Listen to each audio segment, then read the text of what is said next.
we should even be thinking about mining the ocean anytime soon.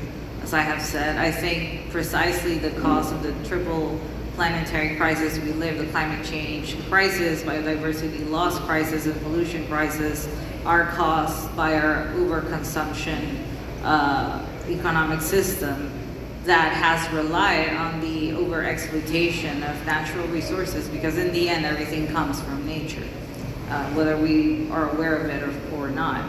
So I think that we need to focus on not just alternatives, but also on reshaping the current economic system we live in, because greening our system and living in harmony with nature doesn't mean that everybody has to own an electric car or has to have solar panels in their houses, or that everything has to be electrified. That's impossible. Not the entire planet can do that. But it also means that we need to redefine how we relate ourselves to nature. And that brings us back to what Kali was talking about earlier, which means, how do we intrinsically value nature? What value do we give to an ecosystem we still don't understand? And I think we need to look at circularity, at ways to using the current resources that we already have outside of land more efficiently used. We don't need to open new frontiers to solve an environmental problem. It's completely irrational. And I also think that we are missing an opportunity in discovering major scientific advancements, ecological processes that we barely understand.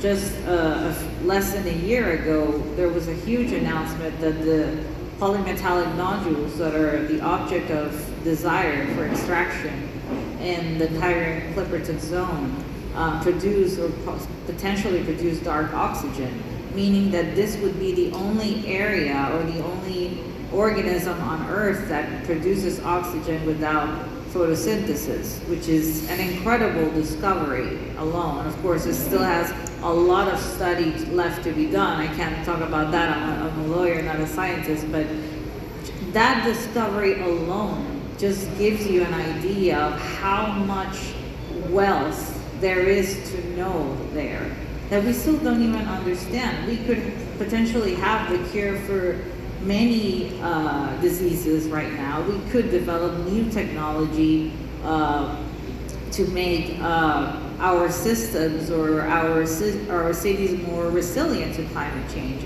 I mean, I think we should see it as an innovation frontier, not an exploitation frontier. And we cannot allow this to be the last stroke on an already overexploited ocean. We have to remember that this would be an added pressure on top of overfishing, illegal, unregulated fishing, which is already destroying the oceans in very simple terms. Also, climate change that produces ocean acidification and warming waters, disruption of fishery stock distribution routes, pollution from land-based sources, and pollution from ocean installations are also challenges that we haven't been able to resolve. And now we're even thinking of opening a new industry that is not yet completely regulated, will not be regulated anytime soon because of the mere and sheer complexity of what it entails. But also it will open a new frontier where there is no certainty for anyone, because there's no clear legal framework, there's no clear scientific understanding of the impact and magnitude of these impacts, of these environmental impacts, and we are just going to open this up for the world to test out in a moment where we should be looking for solutions, not trying out or testing the unknown. I think we should have learned this by now, but apparently we need to be reminded as humanity every once in a while of our previous mistakes. Thank you so much.